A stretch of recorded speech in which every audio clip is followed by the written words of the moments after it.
Hong Kong. A court in Myanmar extended the detention of two Reuters journalists for another 14 days, despite international condemnation of their arrests as an attack on press freedom. The journalists, UWA Lone, 31, and U Kya Soo, 27, were arrested while reporting on Rakhine State, where Myanmar's military has taken part in a campaign of killings, rape, and arson that has sent more than 655,000 Rohingya Muslims fleeing into Bangladesh.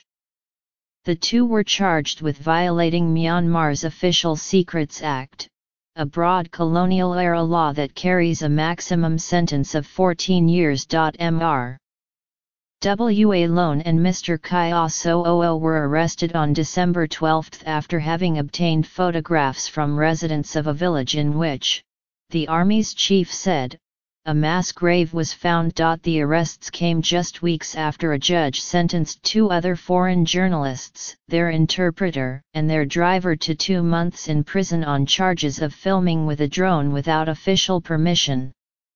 On Tuesday, the police dropped additional charges that were filed in that case, which could pave the way for the release of the four in January. Mr.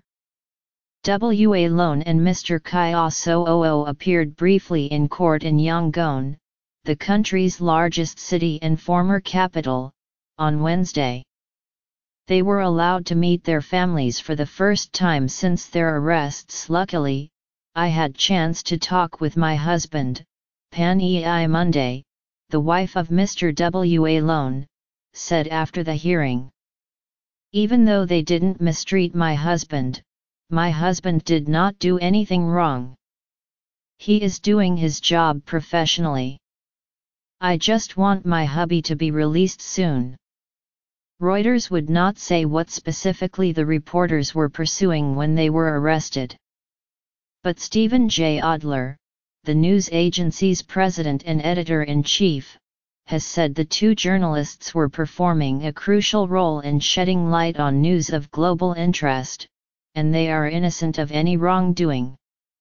The United States, which has cultivated closer ties with Myanmar in recent years, called the arrests highly irregular.